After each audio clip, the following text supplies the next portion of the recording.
Musashi warned, those who refuse to see the truth are condemned to silent suffering. The invisible cage.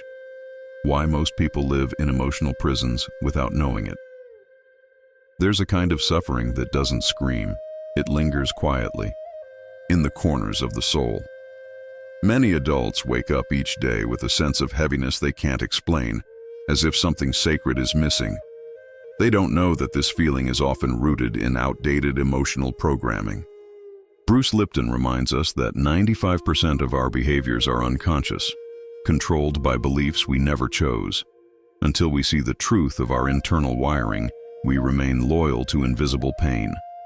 These prisons are not built of stone, but of repeated thoughts and unprocessed emotion. You may find yourself stuck in patterns, always attracting rejection, fearing loss, feeling unworthy. Musashi's warning was not dramatic. It was precise. Refusing to see the truth about what controls you is not ignorance, it's self-betrayal. The mind will protect your illusion, even at the cost of your peace. Joe Dispenza teaches that the brain and body can become addicted to survival emotions. Even when we want peace, our body craves the chaos it's familiar with. You're not failing. Your nervous system is simply loyal to a script you didn't write. Awareness is the doorway, but embodiment is the liberation. Seeing is not enough. You must feel the truth in your cells. Close your eyes and imagine. Your heart is a bird, not caged by walls, but by old frequencies. Ask it gently. What truth have I been avoiding because it would require change? Silent suffering ends when you stop negotiating with the pain that no longer serves your expansion. The silent saboteur.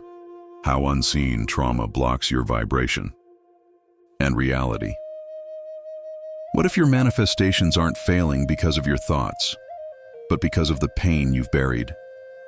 Many spiritual seekers try to raise their vibration while carrying unresolved grief. But energy doesn't lie. Trauma, when unprocessed, creates a frequency that communicates fear, lack, or distrust, even when your words say, "I'm ready." Bruce Lipton explains that our cells are always listening.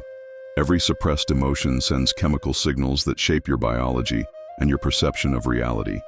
You may believe you're open to love, but your body still vibrates the memory of abandonment. You may visualize abundance, but your nervous system still braces for loss. The subconscious becomes the compass, and if it's wounded, your path bends away from peace. Neville Goddard spoke of assuming the feeling of the wish fulfilled, not just thinking it.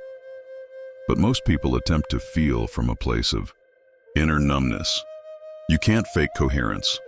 Your vibration is a conversation between your belief, your emotion, and your nervous system. And if they're not aligned, your reality reflects the dissonance.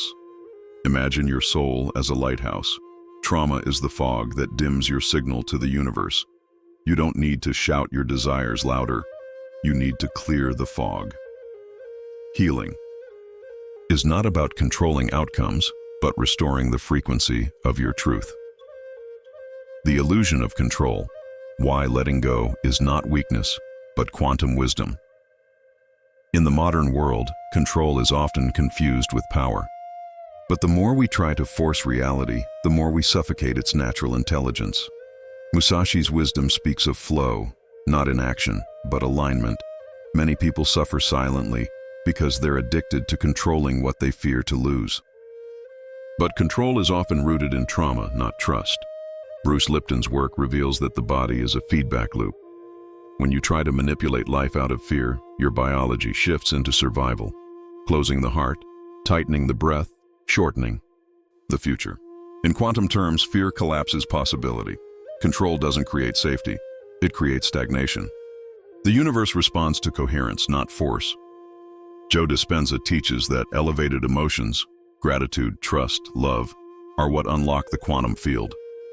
But you can't access these states when you're in hypervigilance. You don't need to do more. You need to soften. Letting go isn't resignation, it's energetic maturity. It's the art of remembering. I am not the puppet master. I am the frequency. Picture a river. It never pushes. It flows. And yet, it reshapes mountains. What if surrender isn't giving up, but rising up to meet the rhythm of your soul? The mirror of reality, what your life is secretly reflecting back to you. What if everything that frustrates you is not a punishment, but a mirror? Many people overlook that their external world is an echo of their internal frequency, not as a form of blame, but as an invitation to awareness. Musashi urged us to look at life without illusion, and yet most still judge the reflection instead of adjusting the vibration. Bruce Lipton reminds us, beliefs don't live in our minds, they live in our cells. Your relationships, finances, and even health are not isolated events. They're expressions of coherence or misalignment. If your outer life feels chaotic, your inner signals may be scrambled. The mirror doesn't lie. It reflects what you often refuse to feel. Neville Goddard emphasized the power of assumption, not as wishful thinking, but as a vibrational setting. Assume from your future, not toward it. If you believe love is unsafe, you'll unconsciously push it away. If you think wealth is scarce, you'll live in self-denial. The world bends not to desire, but to conviction. Imagine standing before a still lake. What it shows is not to shame you, but to teach you. If you want a new reflection, you don't need to break the mirror. You need to become the vibration that creates a new image. Spiritual amnesia, when the soul forgets its own light. There are moments when life becomes so heavy that you begin to believe the darkness is who you are. But what if this forgetting is not a flaw but part of the design? Musashi's ancient teachings urge us to reclaim clarity, not as something new but as something remembered. Many adults lose themselves not through failure, but through layers of roles, wounds, and expectations. They forget that at the center of their being lives an eternal spark. Bruce Lipton's work in epigenetics reminds us, genes are not fate, they are response. The soul's light may dim under stress, but it never extinguishes. Your biology listens to your consciousness. When you feel unloved, your cells tighten. When you remember you are sacred, they soften. You are not broken, you are layered. Joe Dispenza teaches that we must become greater than our environment, our body, and time. Spiritual amnesia keeps us tethered to who we were. Awakening is not learning something new. It's peeling back what is false. You are the observer of your pain, not the pain itself. Your identity is not what you survived. It's what you now choose to embody. Close your eyes. Imagine a candle burning deep within your chest.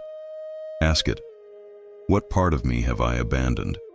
In the name of survival? That whisper may be the beginning of your return. The weight of unspoken grief. How suppressed emotion disrupts your frequency.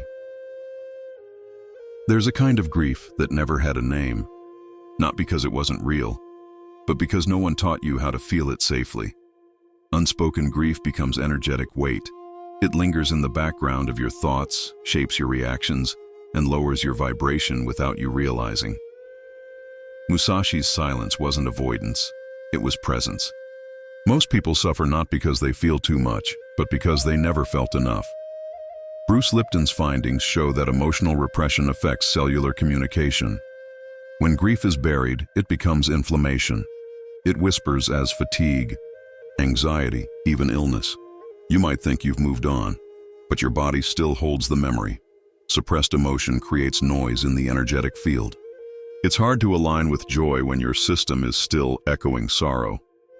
Greg Braden teaches that the heart sends more signals to the brain than the brain sends to the heart. True healing starts with coherence, and grief demands to be included in that rhythm. You can't bypass sorrow with positive thinking. You honor it by witnessing it with compassion. Only then does the vibration shift. Imagine a room inside your heart where your past selves sit in silence. Some are still waiting to be held. What would it feel like to sit beside them, not to fix them, but to say, I see you, and I'm staying? The biology of belief, rewriting your inner script through feeling, not force. Most people try to change their lives by changing their actions. But actions are the surface. The root lies deeper. Bruce Lipton's concept of the biology of belief shows us that it's not what you do, but what you believe while doing it, that shapes reality. Many people repeat affirmations from the mind, but their body still vibrates fear. The real shift happens not when you think differently, but when you feel differently. Your subconscious doesn't respond to logic, it responds to frequency. That's why trauma often overrides positive intention. Joe Dispenza emphasizes the need to feel elevated emotions as if the future has already happened. This isn't imagination, it's quantum instruction. The universe doesn't listen to your words, it listens to your coherence. Neville Goddard said, "You do not attract what you want, you attract what you assume."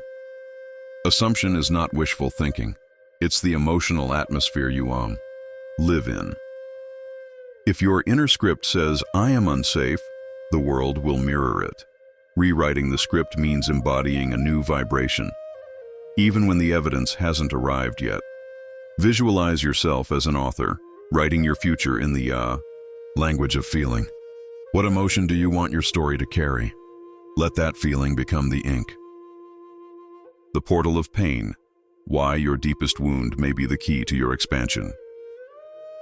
No one escapes pain, but few realize that pain, when met with presence, becomes a portal. Musashi's teachings speak not of avoiding suffering, but of understanding it. The wound you carry is not a punishment, it's an initiation. It strips away illusion, softens the ego, and opens the soul. The question is not, why me? But what is this here to awaken in me? Bruce Lipton reminds us that our perception determines our biology. Painful events can either trigger degeneration or transformation. When you see your wound through the lens of purpose, it becomes medicine. The body relaxes when it feels safe to evolve. Your cells respond not just to healing practices, but to meaning. Tom Campbell speaks of consciousness evolving through experience. Pain expands awareness. It humbles the mind and softens the heart. It forces a confrontation with the false and invites the return of the true. Transformation is not born of comfort. It is born of the soul's refusal to remain asleep. Close your eyes and place your hand over your heart. Whisper to your wound, "I'm ready to listen." What if the key pain you've avoided is the voice of your higher self calling you home?